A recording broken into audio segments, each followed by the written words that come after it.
네, 안녕하세요. 디지털 목자 최정일입니다. 네, 오늘 좀 이런 얘기를 좀 해보려고 그래요, 여러분들. 뭐, 이거는 이제 제가 성경을 읽고 뭐 이렇지 않을까라고 생각하는 거지 꼭 그거다라고 얘기할 수는 없는데 이 11조에 관한 문제입니다. 끊임없이 이제 이 11조로 인해서 이제 오늘날 교회가 목사는 이제 11조 냈으면 좋겠죠, 뭐. 그렇지만 내는 사람 입장에서는 11조를 낸다는 게 과연 그게 참 성경적이냐 뭐 이런 생각을 많이 하는 거예요. 가장 커다란 이유 중에 하나는 뭐냐면 자, 예수께서 모든 율법에 의식적, 도덕적은 아니에요. 의식적 또는 율례 이런 것들을 다 폐하셨어요. 심지어는 제사도 폐했는데 오늘날 제사라고 하는 건 죄사함을 받고 또 우리가 그것과 관련되어 있는 죄의 문제를 해결하고자 하는 것이 제사법이잖아요. 그 5개의 제사가 예수 그리스도로 말미암아 완전하게 온전하게 세워졌고 즉 온전한 율법 이렇게 얘기하잖아요. 세워졌고 그 온전한 율법 안에 도덕성 소위 그 율법이 지켜야 될 10계명과 관련되어 있는 내용이 이미 언급되어 있죠. 그건 예수께서 두 가지로 말씀하시잖아요. 새로운 언약. 하나는 하나님 사랑, 또 하나는 이웃 사랑. 이렇게 사랑이라고 하는 것으로 딱 대별이 됐습니다. 그러면 내가 행하는 사랑이냐? 그게 아니잖아요. 예수 그리스도가 오신 이후부터 성령이 우리 안에 들어올 약속이 이루어지잖아요. 약속이에요. 모든 사람이 자동으로 되는 게 아닙니다. 그 약속의 핵심이 뭐예요? 사랑이죠. 그 사랑이 어떻게 나타납니까? 양심이 사는, 내 생각이 사는, 내 혼이 사는, 내가 무슨 생각을 하고 뭘 행할 때 그것이 양심의 위배됨이 없는 형태로 나타나죠. 동시에 경건함이 나타나죠. 경건함이라고 하는 건 양심과 관련이 돼 있습니다만 우리가 말하는 경건주의랑 같은 얘기죠. 육체 연습. 다시 말하면 육체가 망령되이 엉뚱한 짓 하려는 걸 막아야 된다는 얘기예요. 제가 그 신학교를 다닐 때 어떤 분이 있었는데 그분은 생각 이상으로 좀 뭐랄까 거칠고 그러면서도 굉장히 그 우리로 보면 아첨을 많이 떠는 그러나 그의 본질상의 내면이야 훌륭하시겠죠. 그러나 겉으로 그렇게 모양으로 나타나는데 뭐 항상 모든 사람에게 그러는 건 아니지만 비난하고 욕하고 싸우고 뭐 그래요. 말도 안 되는 소리를 이제 해요. 근데 뭐 구태여 싸울 필요가 없잖아요. 뭐 창녀가 이제 그분이 한 얘기예요. 창녀가 이제 하나님께 헌금을 드리기 위해서 그 몸을 팔아서 그 헌금을 아니 돈을 번 다음에 그걸로 하나님께 드렸다. 근데 그분이 이제 그렇게 얘기하는 이유가 뭐냐면 그러한 그 이 세상에서의 육적인 더러운 행실이 그들의 구원과 아무 상관이 없다고 하는 잘못된 구원관을 가지고 있는데 그 이유가 뭐냐면 그 대학교가 성서대학교예요. 근데 성서대학교는 딱 CBS를 생각하시면 딱 맞습니다. 거기에 총장, 이번에 새로 총장이 바뀌었더라고. 그 사람들 이하 전부 CBS랑 관련되어 있는 사람이에요. CBS가 어딘 줄 아시죠? 좌파. 다시 말하면 인본적인 어떤 이상한 것을 가지고 가는 거예요. 물론 모든 교수가 다 그렇지 않을런지 모르지만 저는 그 학교에서 더 이상 뭐 안수받고 하는 그 과정을 안 밟았어요. 왜냐하면 그거는 마치 내가 뭐 이런 표현이 맞는지 모르겠습니다만 물이라고 씻는다고 딱 보니까 그 물이 뭐 완전 똥물은 아니지만 거의 구정물 같은 물이에요. 거기서 내가 몸을 씻어? 그러면 몸에 어떻게 되겠어요? 네, 그렇다고 저는 봤습니다. 뭐 거기서 열심히 이제 일할 사람들 또 고수준에 맞게 할 사람들은 또 고수준에 맞게 하겠지. 그러나 제가 바라본 신학교의 부정적인 면을 얘기하자면 그랬어요. 그런데 그렇게 이제 배운 사람들이 구원의 기본적인 것을 모르는 사람들이 너무 복음을 단순하다, 간단하다라고 생각하는 거예요. 이제 예수 그리스도라는 이름, 뭐 그거 하나를 자기가 붙들고 있다고 착각하는 거죠. 그건 뭐 옛날에는 제가 많이 다퉜습니다만 뭐 그렇고요. 그 중에 이제 하나가 교회가 그 교회를 유지하기 위해서 유난히 강조하는 거. 근데 제가 있던 이단교에서도 그랬지만 11조 헌금. 헌금 종류가 별게 다 있어요. 행일성금, 무슨 학교 입학 헌금, 그 다음에 뭐 사업 무슨 뭐 헌금. 헌금만 뭐 한 수십 개를 만들어 놔요. 돈 거두는 방법이죠. 그게 한 사람의 삶에서 그 사람들이 기쁨으로 낼 수 있을 만큼이면 모르지만 거의 이 도적질하는, 빼앗아가는 그런 수준의 헌금이라면 그것은 옳지 않다. 자, 먼저 이제 제가 이 11조를 전가의 보도처럼 쓰려고 하는 사람들에 대한 문제를 아까도 얘기했지만 모든 율법을 하나님이 새 계명으로 다 정리를 해주셨죠. 그렇다면 11조가 원래 가지고 있던 의미가 하나 있어요. 딱 한 군데 있어요. 11조 헌물이라는 게. 그게 뭐냐면 제사를 드리던 시절에 내가 제사를 드립니다. 제사는 왜 드리죠? 죄 문제를 해결하기 위해서 드리는 거예요.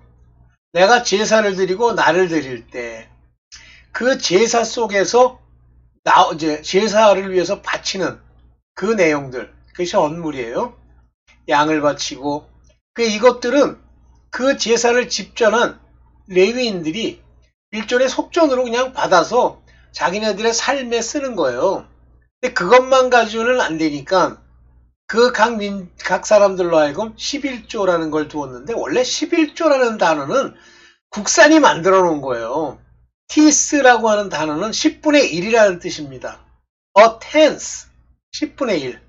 물론 이제 의미가 같다 그러지만 마치 11조 그러면 무슨 의무사항인 것처럼 얘기하지만 저는 그것은 의무가 아니라고 보는 거예요. 하나님이 돈이 없으신 게 아니에요.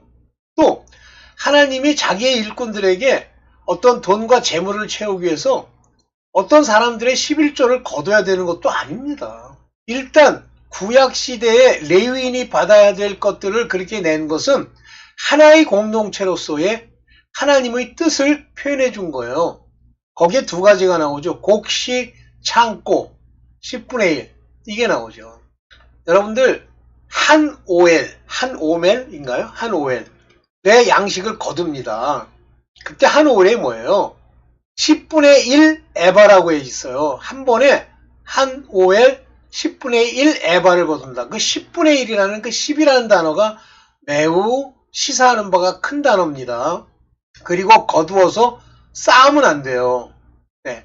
이게 이제 하나님이 얘기하는 10분의 1. 그래서 계속 나옵니다. 10분의 1이라고 하는 게. 한 오멜, 10분의 1 에바, 10분의 1. 그 다음에 4분의 1이 나와요. 기름 4분의 1 흰. 성전의 모양이 정사각형으로 되어 있잖아요. 물론 제가 완전하게 그 부분을 깨달은 건 아닙니다. 그래서 내가 옳다, 이거다 라고 주장할 수 없어요. 하나님이 깨닫게 해주셔야 주장하는 거지. 그러나 이렇게 생각하고 있어. 하시라도 바뀔 거예요. 자, 오늘 이와 같은 11조에 관한 오늘날 한국교회가 얘기하고 있는 돈벌이. 마치 장사는 물건값에 자기네들의 마진을 남겨서 물건을 팔고 그 마진을 가지고 자기의 이익을 삼죠. 그러면 교회는 뭘 가지고 마진을 남기니까 장사를 해요? 11조 장사, 헌금 장사를 하는 거예요. 그게 옳습니까? 하나님이 자기가 세운 자녀들에게 어떤 것을 채우기 위해서 사람들의 11조로 장사하라고 그래요? 신약시대에 바울이 다닐 때 너 11조 안 내? 너희 11조 나한테 내가지고 내가 일을 해야 되잖아. 이래요? 연보라는 걸 썼습니다. 그들이 자발적으로 내는 것이에요. 그것 이외에 어떤 교회에서도 어떤 상황에서도 11조를 강조한 적은 없다라고 저는 생각합니다. 저는 11조 안 냅니다. 만약에 무엇인가 내고 싶고 아버지의 뜻대로 내가 헌물을 내던 아버지의 뜻대로 구제를 하던 그건 내가 아버지께로 받은 걸 가지고 드릴 뿐이지 무슨 교회라고 하는 건물과 그 목사에 무엇을 위해서 11조라는 걸 의무적으로 안 냅니다. 저는 그래요. 근데 누가 저를 바꿔주시면 하시라도 바꿔서 할게요. 먼저 11조에 관한 이야기를 제가 만든 자료를 통해서 한번 봅시다. 11조의 전가의 보도. 와, 참 이거 가지고 얼마나 휘둘러대는지 11조를 안 내면 구원을 못 받는다는 거야. 만약에 그런 교회가 있으면 100% 떠나세요. 왜 거기 자꾸만 있습니까? 그들은 제가 그런 얘기를 하잖아요. 11조라고 하는, 즉 교회라고 하는 설교와 말씀을 팔아서 그 대가로 11조를 받아 장사를 하는 교회예요. 왜 거길 자꾸만 다니세요? 자, 여기 이제 이걸 뻑 하면 들어요. 말라기 3장 10절. 너희는 온전한 11조를 창고에 들여. 여기 온전한 11조라고 그러니까 11조는 온전치 않은 11조도 있다. 그래가지고 뭐라고 얘기하냐면, 내가 대출을, 우리 권사님도 그 짓을 해. 우리 대출을 만약에 1억을 받았어. 그러면 1억 받은 대출에 대해서 10분의 1, 1000만 원을 11조로 내야 된다는 식의 설교를 하는 가짜 목사. 결국 죽었어요. 그 가짜 목사의 설교. 그렇게 내야 구원을 받는다는데요. 완전히 속아가지고 정신이 우리가 요즘 흔히 얘기하는 그 세뇌를 당해가지고 그렇게 11조를 내는 사람들도 있어요. 그러면 부자 됩니까? 아니, 여전히 가난은 안 떠나죠. 근데 그때 걔네들이 드는 이 규절입니다. 들여놓, 창고에 들여놓아. 여기 온전하다는 건 all이라는 거예요. 모든 11조들. 내 집에 먹을거리가 넉넉하게 하여라. 하나님이 먹을거리가 없어서, 그러면 이 내 집이라는 건 하나님이 세운 교회, 그 집에 먹을거리가 넉넉하게 하기 위해서 11조를 가지고 장사를 하신다고요? 이렇게 바치는 일로 나를 시험하여. 여기 가지고 이제 완전히 위협을 합니다. 내가 하늘문을 열고서 너희가 쌓을 것이 없도록 복을 붓지 않나 보아라. 내가 10분의 1이라는 돈을 내었더니 막 복을 붓는다? 나 만군의 말이라. 뭔가 이건 그들이 말하는 것 같은 모양이 아닌 거예요. 첫째, 하나님은 돈이 필요하신 분이 아니고 자기 자녀들에게 어떤 물질을 주실 때 11조와 같은 것으로 물질을 주시지 않는다. 하나님은 천하 만물의 주인이세요. 어떤 형태로든지 주실 수 있다. 그러면 여기 11조, 창고, 먹을 것, 이것들이 그 전가의 보도처럼 설교하는 자들의 그러한 단어가 아닐 가능성이 많다. 근데 저는요, 맨 처음에 이 the storehouse, 창고라는 말을 딱 들으면서 대번 생각났던 규절이 뭐냐면, 하나님이 보낸 그런 서기관마다 하나님의 창고에서 옛 것과 새 것을 가지고 내오는 자와 같으니, 오해서 자기의 창고, 하나님의 창고에서.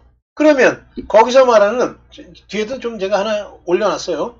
거기서 말하는 옛 것과 새 것이라는 게 뭐예요? 신약과 구약이죠. 예수 그리스도의 레마의 말씀과 하나님이 구약 때 주신 로고스의 말씀들이죠. 그거를 잘 배합해서 가져오라는 얘기죠. 말씀. 하나님의 살아계신 검. 여기에 미트라는 건 뭐예요? 곡식. 곡식이 뭐죠? 사람들. 그건 seed랑 관련되어 있는 거예요. 자, 이제 뒤에서 한번 보겠습니다. 창고와 곡간에 관한 이야기를 좀 다시 재분석해 봅시다. 마태복음 13장 30절에 추수 때까지 둘 다 함께 자라도록 내어버려두라. 추수 때까지 추수한 것을 어디다 집어넣어요? 창고 또는 곡간. 여기 harvest 때 어디다 집어넣느냐면 barn. 이 barn이라는 단어가 저 앞에 나와 있는 창고와 곡간과 같은 단어를 씁니다. 히브리 말로. 내가 추수꾼에게 먼저 가라지를 뽑고, 자, 가라지와 곡식, 밀입니다. 가라지와 곡식. 이거를 어디다 드려요? 곡간, barn에. 내 창고에. 너희의 온전한 11조를 내 창고에 들이지 않는다라고 하는 얘기는 바로 이와 같은 밀, 가라지, 요런 거예요. 요런 거. 곡식, 참곡식. 요때 요 곡식을 곡간에 둘 때 두 종류로 두는데, 하나는 껍질을 까지 않고 두는 게 있고 곱게 갈아서 가루의 형태로 드리는 게 있어요. 다 하나님의 사람들, 하나님이 택한 사람들, 하나님과 관련된 사람들을 얘기하는 거예요. 이 곡간에 두라고 하는 얘기는 참 대단하죠. 그러니까 10분의 1인데 그 10분의 1이 정확하게 그 사람들의 10분의 1인지 아니면 자기가 만나는 사람들의 10분의 1인지 그건 몰라요. 그러나 여기서 알 수 있는 건 가라지와 밀, 10분의 1을 곡간에 두려니까 이 가라지와 밀의 비율이 9대 1 정도 될 거다라고 추측이 됐잖아요. 이게 정확한 의미의 곡간입니다. 내 창고. 그래서 이렇게 전도를 해서 하나님의 참된 자녀가 된 자들을 이렇게 추수할 때 곡간에 넣는 사람에게는 하나님이 모든 복을 주겠다는 의미지, 이 땅에서 나온 돈을 가지고 10분의 1을 거기다 드렸더니 됐다? 아닙니다. 저는 그렇게 봐요. 자, 11조와 헌물에 관한 얘기 이제 봅시다. 요게 이제 말라기서 3장 10절 흔히 얘기하는 거예요. 너희가 왜 훔치느냐 하면서 마치 훔친다는 행위, 이거를 죄로 치고 너희가 무엇을 훔쳤습니까? 이렇게 얘기한다고 그러는데 11조 헌물이라. 자, 이스라엘 사람들은요, 구약의 사람들은 레위인을 위한 11조와 제사를 드리기 위한 헌물, 저는 헌물은 제사를 드리기 위한 거예요. offering, 제물, 티스, 10분의 1, 이거를 철저하게 드립니다. 왜냐하면 말라기는요, 그들이 바벨론에서 포로로 빠져나온 후에 이제 마지막 400년간의 말씀의 기근 기간에 하나님이 그들에게, 그러니까 그들이 서기관과 바리새인, 열심당원 이런 것들이 다 나오고요. 사내들인 공회의라는 데서 재판도 하고 모든 걸 다 합니다. 그러면 이 얘기는 11조와 헌물, 우리가 얘기하는 그 이스라엘 백성의 11조와 오프링, 아니 제물도 없이 제사를 드려? 그게 아니라는 걸 알 수 있습니다. 이 11조라고 하는 건 아까도 말씀드렸습니다만 전도에서 밀, 그들의 곡식, 참된 것을 거두고 넣는 그 11조고, 그 다음에 헌물은 바로 제물로 드리는 양과 소인데, 우리의 헌물이 뭐예요? 시작시대 내 자신이지 않습니까? 산 제물로 나를 드리란 말이에요. 이거 기도라는 얘기예요. 헌물로 드려라, 기도해라. 그러면 11조는 오늘 신약에 와서 11조는 뭐냐? 전도해라 라고 저는 생각합니다. 전도하라. 전도도 안 하고 러브예요. 하나님 앞에 회개하고 기도하지 않는 거, 그게 다 러브예요. 네. 자, 여기서 이제 11조라는 걸 보면, 여기 보면 출애굽기 29장 40절에 기름 4분의 1, 흰과 고운 가루 10분의 1, 여기에 여러분들이 초점을 맞추셔야 돼요. 수양을 바칠 때 고운 밀가루도 10분의 1 에바에 찧어 주고 기름 4분의 1을 섞어서 바치고, 이게 뭐예요? 여러분들 성전 안에 들어가면 진설병이 있죠? 진설병은 밀가루를 곱게 간 다음에 거기다가 기름을 붓고 유향을 넣은 다음에 번철에 구워 만드는 거예요. 즉 예수 그리스도의 말씀을 의미하고 그 말씀 안에 들어있는 성령이 기름입니다. 고운 밀가루는 우리 자신의 자아가 다 깨져버린 상태를 말하는 거예요. 그래서 수양을 바치는 그 헌물을 바칠 때에 고운 가루의 10분의 1, 요게 티스예요. 요거 영어로는 a tenth라고 표현했는데 실제는 티스입니다. 10분의 1에 4분의 1의 기름을 섞어 바치고, 포도주도 4분의 1 흰을 부어드리는 제물. 포도주 드리는 게 뭐예요? 예수 그리스도의 피. 여기에 4분의 1의 정확한 의미와 10분의 1의 정확한 영적 의미를 제가 100% 깨닫는 건 아니지만, 그러나 11조라고 주장하는 10분의 1이라고 하는 것은 그것이 아니다. 여기 보면 고운 가루, 한오엘, 만나도 한오엘. 한오엘은 10분의 1 에바. 그러니까 이 10분의 1이라는 게 우리가 얘기하는 그 11조가 아니에요. 만약 이걸 가지고 만약에 위협하고 장사하면서 모든 설교의 물건값으로 11조를 얘기한다? 떠나세요. 저는 떠나는 게 좋다고 봐요. 그러면 교회 안 다녀도 되느냐? 안 다녀도 돼요. 그 건물, 시나고그라고 하는 그 건물에 가서 뭐 할 겁니까? 네. 오늘 여기까지만, 짧지만 11조에 대해서 이 정도만 얘기할게요. 아이고, 하나 더 있네. 아이고, 죄송합니다. 여기 보면 마태복음 13장 52절에 그러므로 하늘을 위하여 훈련을 받은 율법학자, 즉 서기관입니다. scribe 이렇게 나와요. Every scribe, 이게 서기관이에요. 다시 말하면 목사를 얘기하는 겁니다. 누구나 자기 곳간에서, 누구의 곳간이에요? 히스 곳간? 여기 보면 하늘을, 나라를 위해서 훈련받은 그들은 그의 treasure things, 보물을 담은 곳간, 거기서 그 곳간에서 새 것과 낡은 것을 꺼내는 집주인과 같다. 즉 우리의 곳간은 treasure thing, 보물을 담는 그런 household예요. 보물을 담는. 거기서 new와 old를 꺼내오는 집주인과 같다. 이렇게 얘기하잖아요. 즉 곳간이라고 하는 것은 항상 말씀, 또 그것이 지켜야 될 내용, 그것이 신약이든 구약이든 그 약속들을 가져오는 걸 말하는 거예요. 곳간이라는 건. 그러니까 11조를 드리고 offering, 즉 제물을 드리라고 하는 것은 기도하고 그다음에 네가 아버지 앞에 이렇게 드리는, 여기 보면 드리는 그 내용들을 얘기하는 거예요. 여기까지만 하고 이거 또 있네. 죄송합니다. 자, 요엘서 1장 17절에 씨앗이 재밌는 거예요. seed, 씨앗. seed is rotten. seed가 뭐예요? 후손을 얘기하는 겁니다. 하나님의 자녀들. 씨앗이 under the cloud. 그들이 흙덩이 속에서 rotten, 다 썩어버렸고 the garner are laid desolated.